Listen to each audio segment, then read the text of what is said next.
നമസ്കാരം.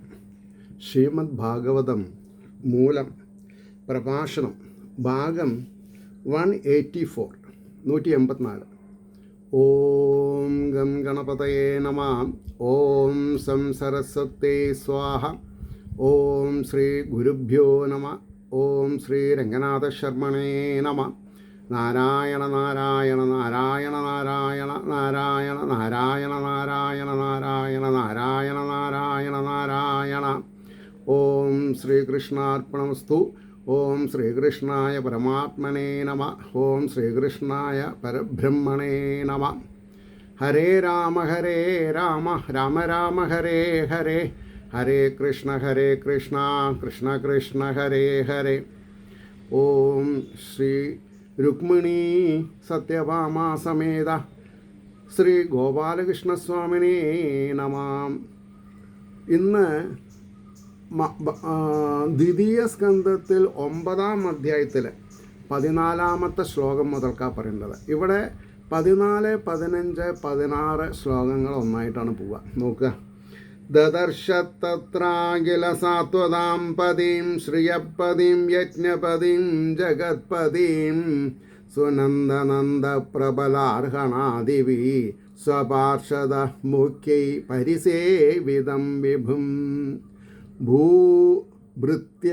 ഭൃത്യപ്രസാദാഭിമുഖം ദൃഗാസവം പ്രസന്നഹാസാരുണലോചനാനനം കിരീടിനം കുണ്ടലിനം ചതുർഭുജം പീതാംബരം വക്ഷസി ലക്ഷിതം ശ്രിയാം അദ്യർഹണീയാസനമാസ്ഥിതം വരം വൃതം ചതുഷോഡശ പഞ്ചശക്തിഭിः യുക്തം ഭഗൈ സൂരിതരത്ര ചാധ്രുവൈः സ്വയേവ ധാമൻ രമമാണമീശ്വരം.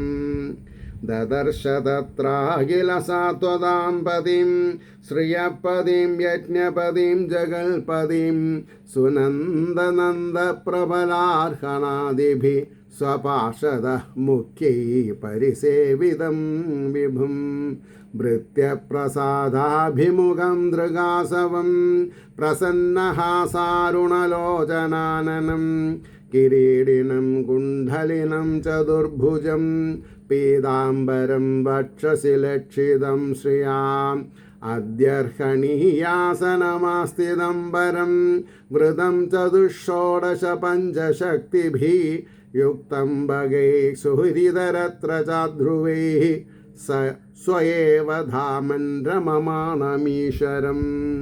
ഇതിന് മൂന്നും കൂടിയിട്ട് വാക്കാർത്ഥം പറയുമ്പോൾ സകല ഭക്തന്മാരുടെ പരിപാലകനും, എല്ലാ മനുഷ്യരുടെയും എന്നല്ല പറഞ്ഞത്, എല്ലാ മനുഷ്യരിലും ഭഗവാൻ ബാലാഗ്ര ശതഭാഗസ്യ വിസ്തരസ്യ ഏകോ ജീവ പ്രമാണത്തിൽ ഇരിക്കുന്നുണ്ടെങ്കിലും തൻ്റെ ഭക്തന്മാരുടെ പരിപാലകനാണ്, സജ്ജനങ്ങളുടെ പരിപാലകനാണ്.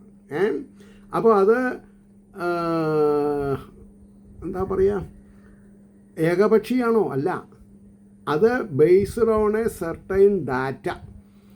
ധർമ്മം ആചരിക്കുന്നുണ്ടോ, അധർമ്മം നിരാകരിച്ചിട്ടുണ്ടോ, അച്ഛനമ്മമാരെ നോക്കുന്നുണ്ടോ, നോക്കിക്കൊണ്ടിരിക്കുന്നുണ്ടോ, നോക്കിയിട്ടുണ്ടോ, ഇതൊക്കെയാണ് പ്രശ്നങ്ങൾ. അപ്പോൾ ഭക്തന്മാരുടെ പരിപാലകനും ലക്ഷ്മിയുടെ ഭർത്താവും യാഗബലദാതാവും. അപ്പോൾ യാഗം ചെയ്യുന്നവർക്കല്ലേ ബലം ദാനം ചെയ്യാൻ പറ്റുള്ളൂ. അപ്പോൾ ലോകങ്ങളുടെ നാഥനും സുനന്ദൻ നന്ദൻ പ്രബലൻ അർഹണൻ മുതലായ തൻ്റെ പാർഷദ ശ്രേഷ്ഠന്മാരാൽ വേണ്ടും വിധം സേവിക്കപ്പെടുന്നവനും പ്രഭുവും ഭൃത്യന്മാരിൽ അനുഗ്രഹത്തെ സൂചിപ്പിക്കുന്നവനും നേത്രമാകുന്ന ആസവത്തോടു കൂടിയവനും പ്രസന്നമായ ഹാസവും അരുണമായ കണ്ണുകളുമുള്ള മുഖത്തോടു കൂടിയവനും കിരീടം ധരിച്ചവനും ശ്രേഷ്ഠങ്ങളായ കർണാഭരണങ്ങളുള്ളവനും 4 കൈകളുള്ളവനും പീതമായ വസ്ത്രം പീതാംബരം മഞ്ഞപ്പട്ട് കൊടുത്തവനും മാറിടത്തിൽ ലക്ഷ്മിയോട് കൂടിയവനും പൂജ്യമായ ആസനത്തിൽ പൂജിക്കപ്പെടുന്ന ആസനത്തിൽ അധിവസിക്കുന്നവനും ശ്രേഷ്ഠനും 4, 16, 5 ശക്തികളാൽ അപ്പം എത്ര 16 5 21 4 25. അതിനാണ് പഞ്ചവിംശതി. പിന്നെ എന്താണെന്നാ പറയുക, തീർത്ഥം പഞ്ചവിംശതി കൊടാടുക. അതാണ് ഇതിൻ്റെ ഉദ്ദേശം. അപ്പോൾ 4 16 5 ശക്തികളാൽ ചുറ്റപ്പെട്ടവനും മറ്റ് സ്ഥാനങ്ങളിൽ ക്ഷണികങ്ങളും സ്വഭാവത്താൽ സിദ്ധിച്ചവുമായ ഭഗങ്ങളോട് യോജിച്ചവനും സ്വന്തമായ മഹിമാവിൽ രമിച്ചുകൊണ്ടിരിക്കുന്നവനും. തൻ്റെ ആത്മാവിൽ രമിക്കാൻ നമുക്ക് വേറെ ഒരു ഏജൻസി വേണ്ട. ഈശ്വരനെ അവിടെ കണ്ടു, ഹൃദയത്തിൽ കണ്ടു. അതാണ് ശരി. ബാക്കിയുള്ളത് നമുക്ക് കാണാൻ പറ്റില്ല, അദൃശ്യമാണ്. ഇനി അതിൻ്റെ ഒരു ഭാവാർത്ഥം വരും. എന്താ അത്? ആ വൈകുണ്ഠലോകത്തിൽ എല്ലാ ഭക്തന്മാരെയും സംരക്ഷിക്കുന്നവനും ശ്രീദേവിയുടെ ഭർത്താവും യാഗങ്ങളുടെ ഫലദാതാവും ലോകങ്ങളുടെ പതിയും സുനന്ദാദിപാർഷദമുഖ്യരാൽ സാദരം സേവിക്കപ്പെടുന്നവനും പ്രഭുവും ഭൃത്യന്മാരുടെ നേരെ പ്രസാദത്തെ സൂചിപ്പിക്കുന്ന ഭാവത്തോടു കൂടിയവനും മദ്യം കൊണ്ട് മതിപ്പിക്കുന്ന വിധത്തിൽ കടാക്ഷത്താൽ, മദ്യം കൊണ്ട് മതിപ്പിക്കുന്ന വിധത്തിൽ നിന്നാണ് അല്ലേ? അപ്പോൾ മദ്യം കൊണ്ട് മതിപ്പിക്കുന്ന വിധത്തിൽ കടാക്ഷത്താൽ ആനന്ദിപ്പിക്കുന്നവനും പ്രസന്നമായ പുഞ്ചിരിയും അരുണ നിറമുള്ള കണ്ണുകളുമുള്ള മുഖത്തോടു കൂടിയവനും അതിശ്രേഷ്ഠമായ കിരീടം ധരിച്ചവനും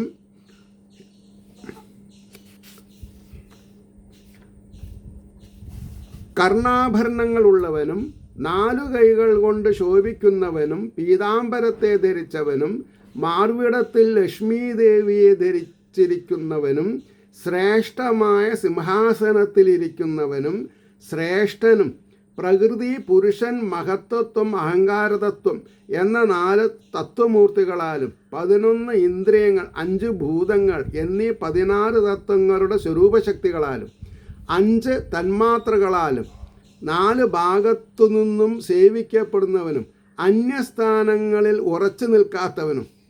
ഹൃദയത്തിൽ മാത്രമേ ഉറച്ചു നിൽക്കുള്ളൂ, മറ്റുള്ള സ്ഥലത്തൊന്നും ഉറച്ചു നിൽക്കില്ല. ഇതാണ് നമ്മൾ മനസ്സിലാക്കേണ്ടത്. തന്നെ ഏതു കാലത്തും വിട്ടുപോകാത്തവയുമായ ജ്ഞാനാദികളായ 6 ഗുണങ്ങൾ. ജ്ഞാനം എന്നുള്ളത് ഭഗവാന്റെ സൂക്ഷ്മരൂപമാണ്. അതുള്ള ആൾ സ്ഥൂലരൂപക്കാരനാണ്. അപ്പോൾ ജ്ഞാനാദികളായ 6 ഗുണങ്ങളാൽ പരിപൂർണനും സ്വാനന്ദത്തിൽ രമിക്കുന്നവനും, അതാണ് ഈ ആത്മാരാമത്വം എന്ന് പറഞ്ഞത്. ഈശ്വരനെ രമിക്കുന്നവനുമായ ഈശ്വരനെ ബ്രഹ്മാവ് കണ്ടു. ശബ്ദ സ്പർശ രൂപ രസഗന്ധങ്ങൾ എന്ന സൂക്ഷ്മഭൂതങ്ങളെ തന്മാത്ര ശക്തികൾ എന്ന് പറഞ്ഞിരിക്കുന്നു. അത് നമ്മുടെ ഇൻഫർമേഷന് വേണ്ടി പറഞ്ഞതാണ്. ഇങ്ങനെ ഈ പറഞ്ഞതൊക്കെ ഒരു വ്യക്തിയുടെ ഉള്ളിലാണ്. അപ്പോൾ ഇത് വ്യക്തിപ്രഭാവമാണ്. ഭാഗവതം പഠിക്കുക എന്ന് പറഞ്ഞാൽ ആ വ്യക്തിക്ക് മോക്ഷം കിട്ടണം. അപ്പോൾ അങ്ങനെ കുറച്ച് ആൾക്കാർക്ക് മോക്ഷം കിട്ടിയാൽ സമൂഹമായി, ആ സമൂഹം രക്ഷപ്പെട്ടു. അപ്പോൾ ഈ അസ്ലിയത്ത്, ഒറിജിനൽ ടെസ്റ്റ് പഠിച്ച് അതിൻ്റെ ഉത്തരവാദിത്തം, അതിൻ്റെ പ്രാമാണിക തത്വങ്ങളെ സ്വയത്താക്കി തൻ്റെ ജീവിത ധാരയിൽ അതിനെ പ്രായോഗിക ശാസ്ത്രത്തിൽ കൊണ്ടുവരണം. അപ്പോഴാണ് ഈ ആനന്ദാനുഭൂതി നമുക്ക് അത് ഉള്ളിലുണ്ടാവുന്നതാണ്. മനസ്സിലായില്ലേ? അത് നോക്കൂ, ഇപ്പം നമ്മൾ 3 ശ്ലോകമാണ്, 3 ശ്ലോകം പിന്നെ 9 മിനിറ്റിലാണ് പറഞ്ഞത്. അതാണ് അതിൻ്റെ രീതി. അത്രേ നമുക്ക് ചെയ്യാൻ പറ്റുള്ളൂ. ഇനി 17. തദ്ദർശനാഹ്ലാദപരിപ്ലുതാന്തരോ ഹൃഷ്യത്തനു പ്രേമഭരാശ്രുലോചന നനാമപാദാംബുജമസ്യ വിശ്വ സൃഗൽപരമഹംസേന പദാധിഗമ്യത്തെ. തദ്ദർശനാഹ്ലാദപരിപ്ലുതാന്തരോ ഹൃഷ്യത്തനു പ്രേമഭരാശ്രുലോചന നനാമപാദാംബുജമസ്യ വിശ്വസൃഗൽപരമഹംസേന പദാധിഗമ്യത്തെ. അപ്പോൾ പറഞ്ഞു, അവൻ്റെ ദർശനം കൊണ്ടുള്ള ആഹ്ലാദം നിറഞ്ഞ മനസ്സോടുകൂടിയവനും അവരവരിലുള്ള ചൈതന്യത്തിന് അനുഭൂതി മണ്ഡലത്തിൽ അനുഭവിക്കുമ്പോൾ നമ്മുടെ മനസ്സിനുണ്ടാകുന്ന ഒരു ആഹ്ലാദമുണ്ട്. അതാണ് ആനന്ദം, പരമാനന്ദം, ചിന്മയാനന്ദം, സച്ചിദാനന്ദം എന്നൊക്കെ പറയും. നിറഞ്ഞ മനസ്സോടു കൂടിയവനും ഹർഷത്തെ സൂചിപ്പിക്കുന്ന ദേഹത്തോടു കൂടിയവനും, പിന്നെയോ പ്രേമാധിക്യത്താൽ ഉണ്ടായ കണ്ണീർ നിറഞ്ഞ കണ്ണുകളോട് കൂടിയവനുമായ, പ്രേമാധിക്യത്താൽ കണ്ണുനീര് വരും, അതാണ് ഈ ആനന്ദക്കണ്ണീര്. അപ്പോൾ ബ്രഹ്മാവ് ഇവൻ്റെ പാദപത്മത്തെ നമസ്കരിച്ചു. എന്നിട്ടോ യാതൊന്ന് പരമഹംസന്മാർ സ്വീകരിച്ചതായ മാർഗത്തിൽ പ്രാപിക്കപ്പെടുന്നു. അധിഗമ്യതേ, ഭഗവാന്റെ പാതാരവിന്ദത്തിൽ സുസ്ഥിരമായിട്ട് കുടികൊള്ളുക.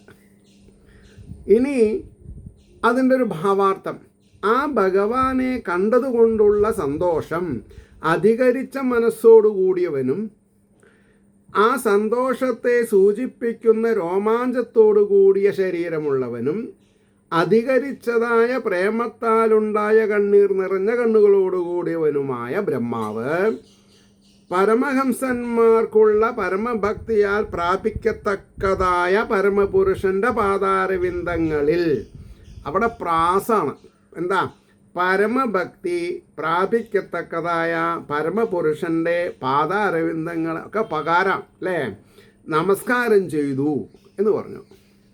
അത് കഴിഞ്ഞിട്ട് 18ാമത്തെ ശ്ലോകം പറയണു, തം പ്രീയമാണം സമുപസ്ഥിതം തഥാ പ്രജാവിസർഗേ നിജശാസനാർഹണം ബഭാഷയേഷസ്മിതശോജിഷാ ഗിരാ പ്രിയപ്രിയം പ്രീതമനാകരേ സ്പൃശൻ. തം പ്രീയമാണം സമുപസ്ഥിതം തഥാ പ്രജാവിസർഗേ നിജശാസനാർഹണം ബഭാഷൈഷൽസ്മിതശോജിഷാ ഗിരാ പ്രിയപ്രിയം പ്രീതമനാകരേ സ്പൃശൻ. അപ്പോൾ ഈ ഒരു 4 പേരുടെ ഭാവാർത്ഥം പറയുമ്പോൾ, അല്ല വാക്കാർത്ഥം പറയുമ്പോൾ, പ്രീതിയുള്ളവനും, പ്രീതി ഇല്ലെങ്കിൽ ജീവിതം സുഖാവില്ല. കണ്ടൻമെൻറ്റ്, സാറ്റിസ്ഫാക്ഷൻ, എന്ത് കിട്ടണു അതിൽ സന്തോഷിക്കണം, അപ്പോൾ കൂടുതൽ കിട്ടും. കിട്ടിയതിൽ ആനന്ദമില്ലാന്ന് അറിഞ്ഞാൽ പിന്നെ കിട്ടില്ല, കിട്ടുന്നത് കമ്മിയാവും. അപ്പം നമ്മുടെ എക്സ്പെക്റ്റേഷൻസ് ലെസ്സായാൽ മതി. നമ്മുടെ എക്സ്പെക്റ്റേഷൻ എന്തിൽ വർദ്ധിക്കണം? മോക്ഷത്തിന് വേണ്ടി വർദ്ധിക്കണം. അതിന് ആസക്തിയാവാം, ലൗകികമായ നേട്ടങ്ങളിൽ ആസക്തി പാടില്ല. അപ്പോൾ അരികെ നിൽക്കുന്നവനും പ്രജകളെ സൃഷ്ടിക്കുന്നതിൽ തൻ്റെ ആജ്ഞയ്ക്ക് യോഗ്യനും, ഭഗവാന്റെ ആജ്ഞയ്ക്ക് യോഗ്യനാണോ അല്ലേ, അത് ആരാ തീരുമാനിക്കുക? ഭഗവാനാണ് തീരുമാനിക്കുക. പ്രേമയുക്തനുമായ, ഈശ്വരനെയും ഭയക്കല്ല വേണ്ടത്. ഗോഡ് ഫിയറിംഗ് എന്നുള്ള വാക്ക് ഇംഗ്ലീഷ് വാക്കാണ്. ഇവിടെ അതിൻ്റെ ശരിയുള്ള മലയാളം എന്താ? പ്രേമയുക്തനുമായ, പ്രേമിക്കാൻ കൊള്ളുന്നവൻ എന്നർത്ഥം. അവനോട് സ്നേഹമുള്ളവനും പ്രീതിപ്പെട്ട മനസ്സോടുകൂടിയവനുമായ ഭഗവാൻ ശ്രീനാരായണൻ കയ്യിൽ സ്പർശിച്ചുകൊണ്ട്, ആരുടെ? ബ്രഹ്മാവിൻ്റെ കയ്യിൽ സ്പർശിച്ചുകൊണ്ട് അല്പം മന്ദഹാസകാന്തിയോടുകൂടിയ വാക്കുകൊണ്ട് പറഞ്ഞു. എന്താ പറഞ്ഞത്? അതിനൊന്ന് പോളിഷ് ചെയ്ത് പറയണേനാണ് നമുക്ക് ഭാവാർത്ഥം എന്ന് പറയാം അല്ലേ. തന്നിൽ നിരതിശയ പ്രീതിയുള്ളവനും, അതെന്താ? നിരതിശയം, നിത്യേന അതിശയോക്തിയോടു കൂടിയിട്ടുള്ള സന്തോഷം. എന്തൊക്കെ സംഭവിക്കണം എൻ്റെ നല്ലതിന്, ഇതാണ് നമ്മൾ മനസ്സിലാക്കേണ്ടത്. ഞാൻ എൻ്റെ കർമ്മം ഡിസ്ചാർജ്, ഡ്യൂട്ടി ബൗണ്ടഡ്നെസ് ചെയ്യുമ്പോൾ ഈശ്വരൻ അദ്ദേഹത്തിൻ്റെ അനുഗ്രഹാശസ്സുകൾ ഞാൻ കൊടുക്കുന്നതിൻ്റെ 100,000 ഇരട്ടി എനിക്ക് തിരിച്ചു തരും. പറഞ്ഞ വിഷയം.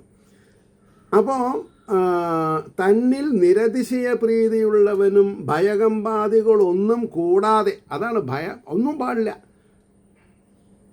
കാമക്രോധ മത മത്സര ലോഭ ഭയങ്ങളൊന്നും ഇല്ലാണ്ട് സമീപത്ത് നിൽക്കുന്നവനും, മറ്റത് ആറുണ്ടെങ്കിലേ കാമക്രോധ മത മത്സര ലോഭ ഭയം ഉണ്ടെങ്കിൽ ഭഗവാന്റെ അടുത്തേക്ക് എത്താൻ പറ്റില്ല. അത് ആറിനെയും പമ്പ കടത്തിയാൽ മാത്രമേ ഭഗവാന്റെ അടുത്തേക്ക് നമുക്ക് എത്താൻ പറ്റുള്ളൂ. അപ്പോൾ സമീപത്ത് നിൽക്കുമെന്നും ലോക സൃഷ്ടി ചെയ്യണമെന്നുള്ള തൻ്റെ ആജ്ഞയെ വേണ്ടും വിധം നടത്തുവാൻ യോഗ്യനുമായ ബ്രഹ്മാവിൻ്റെ കയ്യിൽ തൻ്റെ കൈകൊണ്ട് സ്പർശനം ചെയ്യുക എന്ന വ്യാജേന ക്രിയാശക്തിയെ ബ്രഹ്മാവിൽ വ്യാപരിപ്പിച്ചു. ഈ നമസ്കാരം ചെയ്യുമ്പോൾ അനുഗ്രഹം ചെയ്യണത് ഇങ്ങനെയാണ്. ആര് നമസ്കരിക്കണം? കാമക്രോധ മത മത്സര ലോഭ ഭയാദികൾ ഇല്ലാത്ത ഒരാൾ കാമക്രോധ മത മത്സര ഭയാദികളില്ലാത്ത ഒരാളെ നമസ്കരിക്കുമ്പോൾ ആ നമസ്കാരം ഏറ്റുവാങ്ങുന്ന ആളുടെ കയ്യെ നമസ്കരിക്കുന്ന ആളുടെ തലയിൽ വെച്ചാൽ ഈ ഗുരു എന്ന സംജ്ഞയ്ക്ക് ഉടമസ്ഥനായ അല്ലെങ്കിൽ ആചാര്യൻ എന്ന സംജ്ഞയ്ക്ക് പാത്രീഭൂതനായ ആളുടെ പോസിറ്റീവ് എനർജി ആരുടെ തലയിലേക്ക് വെക്കണോ അവർക്ക് കിട്ടുന്നു. ഇതാണ് ഇതിൻ്റെ. പക്ഷെ ഞാൻ പറയും ആരുടെ തലയിൽ കൈ വെച്ചിട്ടും കാര്യമില്ല എന്ന് പറയും. കാരണം എന്താ? ഈ കാമക്രോധ മത മത്സര ലോഭ ഭയത്തെ ജയിക്കുക എന്നുള്ളത് വളരെ ഡിഫിക്കൽട്ടാണ്. അപ്പം നമ്മളത് നിങ്ങളൊക്കെ എന്നെ നമസ്കരിച്ചോളിൻ, ഞാൻ നിങ്ങളെ അനുഗ്രഹിക്കാമെന്ന് പറയാൻ പാടില്ല. അതുകൊണ്ടാണ് അതിൻ്റെ ഒരു റിസർവേഷൻ വയ്ക്കും. അപ്പോൾ ശ്രീനാരായണൻ ബ്രഹ്മാവിനെക്കുറിച്ച് സന്തോഷിച്ചിരിക്കുന്നതിനെ സൂചിപ്പിക്കുന്ന പുഞ്ചിരിയുടെ ശോഭനയോടുകൂടിയ വാക്കാൽ ഇങ്ങനെ സംഭാഷണം ചെയ്തു. ആ സംഭാഷണം എന്താണ്? ശ്രീ ഭഗവാനുവാചാം. ഭാഗവതം അതാണ്, ഭഗവാൻ പറഞ്ഞതും ഭഗവാനെ പറ്റി പറഞ്ഞതും. അപ്പോൾ ഭഗവാൻ ഇവിടെ ബ്രഹ്മാവിനോട് എന്ത് പറയണു? ശ്രദ്ധിക്കാം. ത്വയാഹം തോഷിത സദൃഗ് വേദഗർഭഃ ശുശ്രൂഷയാം ചിരം മൃതേന തപസാ ദുസ്തോഷാ കൂടയോഗിനാം. ത്വയാഹം തോഷിത സദൃഗ് വേദഗർഭഃ ശുശ്രൂഷയാം ചിരം മൃത്യേന തപസാ ദുസ്തോഷ കൂടയോഗിനാം. വേദങ്ങൾ അന്തർഭാഗത്തിലുള്ള ബ്രഹ്മൻ. ആരെ? ഭഗവാൻ പറയണം. ബ്രഹ്മാവിനെ എങ്ങനെ വിശേഷിപ്പിക്കുന്നത്? വേദങ്ങൾ അന്തർഭാഗത്തിലുള്ള ബ്രഹ്മൻ സൃഷ്ടിപ്പാനുള്ള ആഗ്രഹത്താൽ ആഗ്രഹത്താൽ ബഹുകാലം അനുഷ്ഠിച്ച തപസ്സിനാൽ 1000 ഡിവൈൻ ഇയേഴ്സ് എന്നാണ് പറഞ്ഞത് അല്ലേ? 1000 10,000 ഇതിൻ്റെ മുമ്പത്തേൽ പറയുണ്ടായി. അത് ഞാൻ എഴുതി ശ്രദ്ധിച്ചു. ഞാൻ ഓർമ്മയുണ്ട്. 1000 ആണോ 10,000 ആണോ എന്ന് എനിക്കറിയില്ല. 1000 വർഷം 1000 വർഷം എന്ന് എഴുതിയിട്ടുണ്ട് 8ാമത്തെ ശ്ലോകത്തിൽ. 1000 divine years, not our years. അത്ര മനസ്സിലാക്കിയാൽ മതി. അപ്പോൾ എന്നെ സന്തോഷിപ്പിക്കാൻ അപ്പോൾ പറഞ്ഞു. അതെ ഞാൻ ആദ്യം പറയാം. വേദങ്ങൾ അന്തർഭാഗത്തിലുള്ള ബ്രഹ്മൻ സൃഷ്ടിപ്പാനുള്ള ആഗ്രഹത്താൽ ബഹുകാലം അനുഷ്ഠിച്ച തപസ്സിനാൽ കപടഭക്തന്മാരാൽ സന്തോഷിപ്പിക്കുവാൻ കഴിയാത്ത ഞാൻ, കാപ്പട്യമുള്ളവരുടെ തപസ് ഭഗവാൻ പെർമിറ്റ് തരില്ല, സർട്ടിഫിക്കറ്റ് തരില്ല. പറഞ്ഞു പക്ഷേ. അപ്പോൾ വേണ്ടുന്ന വിധം സന്തോഷിക്കപ്പെട്ടു. ബ്രഹ്മാവിൻ്റെ സ്തുതിയിൽ ഭഗവാൻ നന്നായിട്ട് സന്തോഷിച്ചു. ഇനി അതിൻ്റെ ഒരു ഭാവാർത്ഥം ശ്രീ ഭഗവാൻ അരുളി ചെയ്തെന്താ? വേദങ്ങൾ ഉള്ളിൽ പ്രകാശിച്ചു കൊണ്ടിരിക്കുന്ന വിധേ ആരാ പ്രകാശിപ്പിച്ചു കൊണ്ടിരിക്കുന്നത്? ബാലാഗ്രശതവാഗസ വിസ്തരസ ഏകോ ജീവ. സൃഷ്ടി ചെയ്യണമെന്നുള്ള ആഗ്രഹത്തോടു കൂടെ ബഹുകാലം ചെയ്ത തപസ് കൊണ്ട് ഞാൻ ഏറ്റവും സന്തോഷിച്ചു. ഭഗവാൻ സർട്ടിഫിക്കറ്റ് കൊടുത്തു. കപടയോഗികൾക്ക് എന്നെ സന്തോഷിപ്പിക്കുവാൻ സാധിക്കുകയില്ല. ദുർദ്ദേശപരമായ എനിക്ക് വായനക്കാരനാവണം, എനിക്ക് ആചാര്യസ്ഥാനം വേണമെന്ന് പറഞ്ഞിട്ട് നമ്മൾ തുടങ്ങരുത്. ആചാര്യസ്ഥാനം കിട്ടുക എന്നുള്ളത് ഭഗവാന്റെ ഒരു കൃപ. അപ്പോൾ എൻ്റെ പ്രീതിക്കായി എൻ്റെ കൽപ്പനയെ നടത്തുന്നവൻ ഉത്തമ ഭക്തൻ. ഇത് വളരെ ഇതാണ്. എൻ്റെ പ്രീതിക്കായി എൻ്റെ കൽപ്പനയെ നടത്തുന്നവൻ ഉത്തമ ഭക്തൻ. മോക്ഷത്തിനു വേണ്ടി എന്നെ സേവിക്കുന്നവൻ മധ്യമൻ. ഭോഗപദാർത്ഥ ലാഭത്തെ ഉദ്ദേശിച്ച് എന്നെ ഭജിക്കുന്നവൻ അധമ ഭക്തൻ. അപ്പം നമ്മൾ സപ്താഹ യജ്ഞ വേദികളിൽ കൊടും ചതിയല്ലേ ചെയ്യണത്. കമ്മിറ്റിക്കാരും ആചാര്യനും നോട്ടീസ് പ്രകാരം ഏതാനും കുറച്ച് പൈസ ഫണ്ട് വരണമെന്ന് പറഞ്ഞിട്ട് നിങ്ങൾ ആ പൂജ ചെയ്യും, ഈ പൂജ ചെയ്യും. നിഷ്കാമഭക്തന്മാരായിട്ട് വരുന്ന പറഞ്ഞ് ചെയ്തത് മതി. അതാണ് ഞാൻ പറയണത്. കപടയോഗികൾക്ക് എന്നെ സന്തോഷിക്കുവാൻ പറ്റില്ല. നിഷ്കാമ ഭക്തന്മാരാണ് ഉത്തമന്ന, നിഷ്കാമൻ. പിന്നെയോ മോക്ഷത്തിന് വേണ്ടി, മോക്ഷം ഓട്ടോമാറ്റിക്കായിട്ട് സംഭവിക്കേണ്ടതാണ്. വരദാന പെരുമാളാണ് ഭഗവാൻ. വരം ദാനം ചെയ്യുന്ന ആളാണ്. മോക്ഷം ദാനം ചെയ്യാൻ ലായിക്കായാൽ മതി നമ്മൾ, അത് കിട്ടും. അപ്പോൾ ഒരു ഉദ്ദേശം വെച്ചിട്ടാവരുത്. അപ്പം പിന്നെ ഭോഗപദാർത്ഥ ലാഭത്തെ, വീട് വേണം, വെളുത്ത ഭാര്യ വേണം, സമ്പന്നനായ ഭർത്താവ് വേണം എന്നുള്ളതൊക്കെ ഭക്തിയുടെ നീചാവസ്ഥയാണ്. ഞാൻ വളരെ ഡൗൺ ടു എർത്ത് സിംപ്ലിസിറ്റിയിലായി ഞാൻ പറയണു. ഇതൊക്കെ ഞാൻ ആദ്യം ഭാഗവത ആചാര്യനാവണേൻ്റെ മുമ്പ് ഞാൻ മനസ്സിലാക്കിയിട്ടുണ്ട്, എൻ്റെ അച്ഛൻ്റെ ഉപദേശപ്രകാരം. അതുകൊണ്ട് എനിക്ക് ഞാനൊരു പെണ്ണ് കാണലോ അല്ലെങ്കിൽ ഒരു ചായ കൂടിയോ ഒരു ഇൻ്റർവ്യൂ ഉണ്ടായിട്ടില്ല. അതാണ് സത്യം. അത് ഇപ്പം ഞങ്ങൾ 42 കൊല്ലമായി വിവാഹം. എൻ്റെ 2 കുട്ടികൾ നല്ല നിലയിൽ, നല്ല വിദ്യാഭ്യാസ യോഗ്യതയോടുകൂടി, 2 ആളും IIT ബോംബെ PhD. അതാണ് നിഷ്കാമ ഭക്തി വേണം ഞാൻ നിങ്ങളെ ഉപദ്രവിക്കുന്നത്. ഈ ഒരു ഉപദ്രവം മൂത്തവർ വാക്കും മുതുനെല്ലിക്കയും ആദ്യം ചമർക്കും പിന്നെ മധുരിക്കുന്നു പറഞ്ഞ കൂട്ടത്തിലാണ്. ഞാൻ പറഞ്ഞത് നിങ്ങൾക്ക് ഇങ്ങോട്ട് ആക്സെപ്റ്റ് ചെയ്യാൻ പറ്റിയെന്ന് വരില്ല. വേണ്ട, ചെയ്താൽ രക്ഷപ്പെടും. അപ്പോൾ ആഗ്രഹം സാധിപ്പാനായി എന്നെ ഭജിക്കുന്ന കപട ഭക്തന്മാരാണെന്ന് ഇവിടെ ഭഗവാൻ സൂചിപ്പിച്ചിരിക്കുന്നു. ഇത് ഭക്തന്മാരോട് നമ്മൾ പറഞ്ഞു കൊടുക്കണം. പറഞ്ഞു കൊടുത്തിട്ടില്ലെങ്കിൽ ആശ്രയദോഷം, ഭഗവാനെ വഞ്ചിച്ച ഫലം കിട്ടും നമുക്ക്. അതെന്തിനാ പരമശൈലേ. 20ാമത്തെ ശ്ലോകം നോക്കിക്കോളൂ. വരം വരയ ഭദ്രം തേ വരേശം മാ അഭിവാഞ്ചിതം ബ്രഹ്മൻ ശ്രേയ പരിശ്രാമ പുംസാം ദർശനാവതി. വരം വരയ ഭദ്രം തേ വരേശം മാ അഭിവാഞ്ചിതം ബ്രഹ്മൻ ശ്രേയ പരിശ്രാമ പുംസാം ദർശനാവധി. അങ്ങക്ക് ശ്രേയസ് ഭവിക്കട്ടെ. അത് ഭഗവാൻ നേരിട്ട് പറഞ്ഞാലത്തെ രസം എന്താ അല്ലേ. അപ്പോൾ ഇവിടെ ബ്രഹ്മാവ് ഈസ് വെരി സേഫ്. കാരണം ഭഗവാൻ നേരിട്ട് പറയാണ്, വരം നൽകുന്ന ഈശ്വരനായ എന്നോട് ബാക്കി ആർക്കും വരം കൊടുക്കാൻ പറ്റില്ലേ. അതാണ് സത്യം. ആഗ്രഹിച്ച വരത്തെ വരച്ചു കൊള്ളുക. ഇറ്റ് ഈസ് എന്താണെന്ന് പറയാം, ഞാൻ മനസ്സ് തുറന്നു പറയാണ്, വരം വരിച്ചോളൂ. അപ്പോൾ ഹേ ബ്രഹ്മാവേ, പുരുഷന്മാരുടെ ശ്രേയസ്സിനായി കൊണ്ടുള്ള പരിശ്രമം എന്നെ കാണുന്നതായ അവധിയോട് കൂടിയതാകുന്നു. ഭഗവാൻ എൻ്റെ ഉള്ളിലുണ്ട് എന്നുള്ള ഒരു അനുഭൂതി വരണ വരെ വരം ചോദിക്കാണ്ടിരിക്കുള്ളൂ.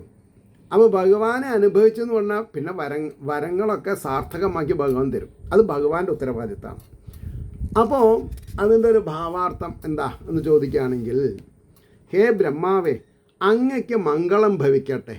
വരം കൊടുക്കുന്ന ഈശ്വരനായ എന്നോട് ഇഷ്ടമുള്ള വരത്തെ വരിച്ചുകൊള്ളുക. മനുഷ്യർ ശ്രേയസ്സിനായി കൊണ്ട് പരിശ്രമിക്കുന്നത് എന്നെ കാണുന്നത് വരെ മാത്രമേ വേണ്ടതുള്ളൂ. എന്നെ കണ്ടാൽ സകല ശ്രേയസ്സിൻ്റെയും ഫലം സിദ്ധിച്ചിരിക്കുന്നത് കൊണ്ട് പിന്നെ അധ്വാനിക്കേണ്ടതായ ആവശ്യമില്ല. തപസ് അവസാനിപ്പിക്കുക എന്ന് സാരം.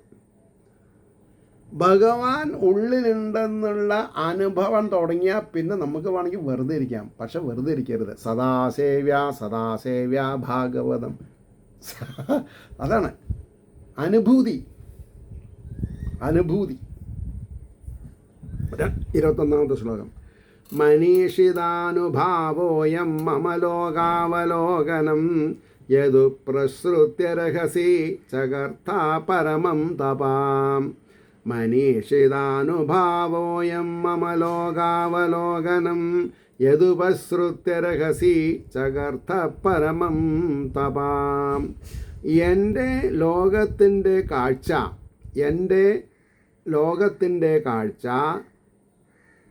ഈ എൻ്റെ സങ്കല്പത്തിൻ്റെ മഹിമയാകുന്നു. എൻ്റെ സങ്കല്പമാണ് നിങ്ങൾ കാണുന്നു അനുഭവിക്കുന്നു എന്നുള്ളത്, അല്ലാണ്ട് നിങ്ങളുടെ കഴിവല്ല എന്നാണ് പറഞ്ഞത്. യാതൊന്നിനെ ഏകാന്തത്തിൽ കേട്ടിട്ട് അത്യുത്കൃഷ്ടമായ തപസ്സിനെ നീ ചെയ്തു. അത്യുത്കൃഷ്ടമായ തപസ് ഏകാന്തത്തിലുള്ളത്. അതാണ് സെമിറ്റിക് മതങ്ങളെ പോലെ നമ്മൾ കൈയടിച്ച് പാടണ്ടെന്ന് പറയാൻ കാരണം. ഇനി അതിൻ്റെ ഒരു ഭാവാർത്ഥം, നീ എൻ്റെ ലോകത്തെ കണ്ടത് നിനക്ക് ഈ ഭാഗ്യത്തെ നൽകണമെന്നുള്ള എൻ്റെ സങ്കല്പത്തിൻ്റെ ഫലമാണെന്ന് അറിഞ്ഞുകൊള്ളുക. അപ്പോൾ നമ്മൾ ആരായി തീരണം എന്നുള്ളത് നിശ്ചയിക്കുന്നത് ഭഗവാനാണ്, നമ്മളല്ല. ആർക്ക് എന്ത് ത്വരിത ഉള്ളിൽ നിന്ന് കിട്ടുന്നു അതിനനുസരിച്ച് അവരവരായിത്തീരും. എന്തുകൊണ്ടാണ് ഞാനിങ്ങനെ സങ്കല്പിച്ചതെന്നാൽ, ഏകാന്തത്തിൽ തപ എന്ന വാക്യത്തെ കേട്ടതുകൊണ്ട് അതിൽ വിശ്വസിച്ച് ഇത്രയും കഠിനമായ തപസ് ആചരിച്ചുവല്ലോ. നനക്ക് 2 അക്ഷരം 2 പ്രാവശ്യം കേട്ടു, തപ. അതിൽ നിന്ന് ഫലമുണ്ടാവണം എന്നുള്ള ഇച്ഛ ആണ് എന്നെ രക്ഷിച്ചത്. അപ്പോൾ തപ എന്ന വാക്യത്തെ കേട്ടത് കൊണ്ട് അതിൽ വിശ്വസിച്ച് ഇത്രയും കഠിനമായ തപസ് ആചരിച്ചുവല്ലോ. എൻ്റെ കൽപ്പനയെ നടത്തുന്നവരിൽ പ്രീതി ഉണ്ടാകുക എന്നതാണ് എൻ്റെ സ്വഭാവമെന്ന് സാരം. അപ്പോൾ നമ്മളെ മാതിരി ഒരു സ്വഭാവം ഭഗവാനുണ്ട്. അതെന്താ? ഭഗവാന്റെ കൽപ്പനകളെ മുറുകെ പിടിച്ച് അതിനെ എക്സിക്യൂട്ട് ചെയ്യുക. അതിന് എന്ത് തന്നെ പ്രശ്നങ്ങളുണ്ടായാലും അത് ഭഗവാന്റെ വരദാനായിട്ട് സ്വീകരിക്കുക. അപ്പോഴാണ് യഥാർത്ഥ വരം നമുക്ക് ഭഗവാനിൽ നിന്ന് കിട്ടുക. ഇത് കുറച്ചല്ല, വലിയ ഡെലിഗേറ്റ് സബ്ജക്റ്റാണ്. അത് അർഹിക്കുന്ന രീതിയിൽ ഭഗവാന്റെ സ്വഭാവം അറിയണോ, ഭാഗവതം പഠിക്കണം. വേണ്ടേ? 3 നേരം ആഹാരം കഴിച്ച യജ്ഞ അന്നപൂർണ ഹാളിൽ അല്ലേ, അങ്ങനെയാണല്ലോ പറയുക. അതുകൊണ്ടായില്ല. ഇത് തെരഞ്ഞു പിടിച്ച് എടുക്കണം, മനസ്സിലാക്കണം. 22ാമത്തെ ശ്ലോകം കൂടിയും പറഞ്ഞിട്ട് നമുക്ക് നിർത്താം. അതെന്താ ചോദിക്കുകയാണെങ്കിൽ, പ്രത്യാദിഷ്ടം മയാ തത്ര ത്വയി കർമ്മ വിമോഹിതേ തപോ മേ ഹൃദയം സാക്ഷാത് ആത്മാഹം തപസോ അനഘാം. പ്രത്യാദിഷ്ടം മയാ തത്ര ത്വയി കർമ്മ വിമോഹിതേ തപോ മേ ഹൃദയം സാക്ഷാത് ആത്മാഹം തപസേ അനഘാം. നീ കർമ്മത്തിൽ മോഹിതനായിരിക്കുമ്പോൾ എന്നാൽ പ്രത്യേകം ആദേശിക്കപ്പെട്ടു. ഹേ പരിശുദ്ധ സ്വഭാവ, ഭഗവാൻ പറയാണ്, നീ ആരാണ്? പരിശുദ്ധ സ്വഭാവ. തപസ് എൻ്റെ സാക്ഷാത്തായ മനസ്സാകുന്നു. നമ്മൾ ചെയ്യുന്ന തപസ് ഭഗവാന്റെ മനസ്സാണ്. അപ്പോൾ ഭഗവാന്റെ ഉള്ളിലേക്ക് പോകണമെങ്കിൽ നമ്മൾ അനുഷ്ഠാനങ്ങൾ നിർവഹിച്ചാൽ മതി. എൻ്റെ സാക്ഷാത്തായ മനസ്സാകുന്നു. ഞാൻ തപസ്സിൻ്റെ സ്വരൂപമാകുന്നു. അതായത് ഞാൻ പ്രേമസ്വരൂപനാണ്, ഞാൻ ജ്ഞാനസ്വരൂപനാണ് എന്ന് പറയുന്ന പോലെ ഞാൻ തപസ് സ്വരൂപമായിട്ടുള്ളവനാണ്. അനുഷ്ഠാനങ്ങൾ സമയാസമയത്ത് ചെയ്യേണ്ട കർമ്മങ്ങൾ ചെയ്തുകൊണ്ടിരിക്കണം. അച്ഛനമ്മമാർ മരിച്ചതിൻ്റെ ശേഷം അവർക്ക് ശവകുടീരം മാർബിൾ കെട്ടിയിട്ട് കാര്യമില്ല. ഇപ്പോൾ നോക്കൂ, ഇന്നത്തെ പേപ്പറിൽ അല്ലെങ്കിൽ ഒരു more than 16,000 ആൾക്കാർ അമേരിക്കയിൽ അനധികൃതമായിട്ട് താമസിക്കുന്നുണ്ടെന്നാണ്. അപ്പോൾ ട്രംപ് പറഞ്ഞത് അവരേനൊക്കെ കയറ്റി അയക്കുന്നതാണ് പറഞ്ഞത്. അപ്പോൾ അച്ഛനമ്മമാരുടെ സൗകുമാര്യം നോക്കാതെ കണ്ട് അവിടെ പോയാൽ ഡോളറിന് നല്ല വിലയുണ്ടെന്ന് പറഞ്ഞിട്ട് പോയാൽ ചിലപ്പോൾ ഇതേമാതിരി അമുക്കടിയിൽ പറ്റും. ആരാണെങ്കിലും ശരി, എൻ്റെ ആൾക്കാരാണെങ്കിലും ശരി, നിങ്ങളുടെ ആൾക്കാരാണെങ്കിലും ശരി. ജനനി ജന്മഭൂമി, ജനിച്ച ദേശമാണ് ജീവിക്കാൻ പറ്റിയത് എന്നൊരു പ്രമാണമുണ്ട്. ജനനി ജന്മഭൂമി. മാതൃഭാഷയെ മറക്കരുത്, മാതൃരാജ്യത്തെ അപമാനിക്കരുത്, മാതൃഭാഷയെ അവഹേളിക്കരുത്. അപ്പോൾ ഇനി അതിൻ്റെ എന്താ പറയുക, ഭാവാർത്ഥം നോക്കിക്കോളൂ. നീ സൃഷ്ടികർമ്മം എങ്ങനെ നടത്തേണ്ടതെന്ന് അറിയാതെ പരിതപിച്ച സമയത്തിൽ ഞാൻ തന്നെയാകുന്നു എന്നെ തപസ് ചെയ്യുവാനായി പ്രേരിപ്പിച്ചത്. അപ്പോൾ കള്ളനാവാൻ പ്രേരിപ്പിക്കണം, പൂജ്യനാവാൻ, അല്ലേ? പൂജ്യനാവാനും പൂജ്യനാവായി തീരാനും ഒക്കെ ഉള്ള ആദേശം എവിടെ നിന്നാണ് കിട്ടുന്നത്? മനസ്സിൽ നിന്ന്. അച്ഛനമ്മയും നോക്കണ്ട എന്നുള്ള ആദേശം എവിടെ നിന്നാണ് കിട്ടുന്നത്? മനസ്സിൽ നിന്ന്. നോക്കിയേ പറ്റൂ എന്നുള്ള ആദേശം എവിടെ നിന്നാണ് കിട്ടുന്നത്? മനസ്സിൽ നിന്ന്. അപ്പോൾ അതിൻ്റെ ഡിസൈഡിങ് ഫാക്ടർ എന്താ? നമ്മുടെ പൂർവ്വജന്മാന്തര കർമ്മഫലം. നരകം കിട്ടണോ, സ്വർഗം കിട്ടണോ, മോക്ഷം കിട്ടണോ? അപ്പോൾ ഭഗവാനെ സംബന്ധിച്ചിടത്തോളം നിഷ്കാമകർമ്മം ചെയ്യുന്നവർ ഉത്തമന്മാരും, മോക്ഷം വേണമെന്ന് വിചാരിച്ച് കർമ്മം ചെയ്യുന്നവർ മധ്യമന്മാരും, പ്രാപഞ്ചിക സുഖം വേണമെന്ന് പറഞ്ഞ് ഈശ്വരനെ ആരാധിക്കുന്നവർ അധമന്മാരാണെന്ന് പറഞ്ഞുവല്ലോ. അപ്പോൾ ഈ മൂന്നിൽ നമ്മൾ ഏതാവണം എന്നുള്ളത് ഭഗവാൻ സെഗ്രിഗേറ്റ് ചെയ്യണത്, മാറ്റി നിർത്തുന്നത് അവരവർ ചെയ്യണ കർമ്മഫലം നോക്കിയിട്ടാണ്. ഇത് മടിയില്ലാണ്ട് ആചാര്യന്മാർ ശ്രോതാക്കളെ ബോധ്യപ്പെടുത്തണം. അതുകൊണ്ട് നീട്ടി വിളിച്ചോളൂ, അവസാനത്തെ ദിവസം ദക്ഷിണ തന്നാൽ മാത്രം വന്നാൽ മതി എന്നൊന്നും പറയരുത്, ഇതിൻ്റെ ഫലം കിട്ടുമെന്ന് പറയരുത്. പരമശയിലേ. അപ്പോൾ എന്തുകൊണ്ടെന്നാൽ, ഹേ പരിശുദ്ധ സ്വഭാവ, ഈ തപസ്സാണ് എൻ്റെ പ്രത്യക്ഷ ഹൃദയം. ഞാൻ തപസ്സിൻ്റെ സ്വരൂപഭൂതനാകുന്നു. അനുഷ്ഠാനത്തിൻ്റെ പ്രത്യക്ഷമായ ഹൃദയം. ഞാൻ തപസ്സിൻ്റെ സ്വരൂപഭൂതനാകുന്നു. തപസ് എൻ്റെ അന്തരംഗ ശക്തിയും. ഓരോരുത്തർക്കും ഓരോ ധൈര്യം ഉണ്ടാവുമല്ലോ. അല്ലാത്ത ധൈര്യമുള്ള പഹയനാണെന്നൊക്കെ പറയും മലപ്പുറം ഭാഷയിൽ. അത് എൻ്റെ അന്തരംഗ ശക്തിയും എൻ്റെ സ്വരൂപമായ ജ്ഞാനസിദ്ധിക്ക് ഉത്തമ സാധനവുമാകയാൽ എന്നെ തപസ്സാചരിപ്പാനായി ഞാൻ പ്രേരിപ്പിച്ചുവെന്ന് സാരം. യസ്യ ജ്ഞാനമയം തപാ,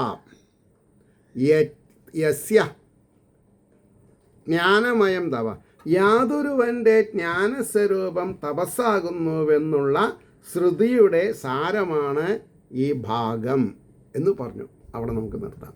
ഏവർക്കും ശ്രീഹരിയുടെ അനുഗ്രഹാശിസ്സുകൾ നിർലോഭം ഉണ്ടാവട്ടെ എന്നും ലോകാസമസ്ത സുഖിനോ ഭവന്തു ആവട്ടെ നമ്മുടെ പ്രാർത്ഥന എന്നും പറഞ്ഞുകൊണ്ട് വാക്കുകൾ ഉപസംഹരിക്കുന്നു. നമസ്കാരം. നാളെ കാണാം.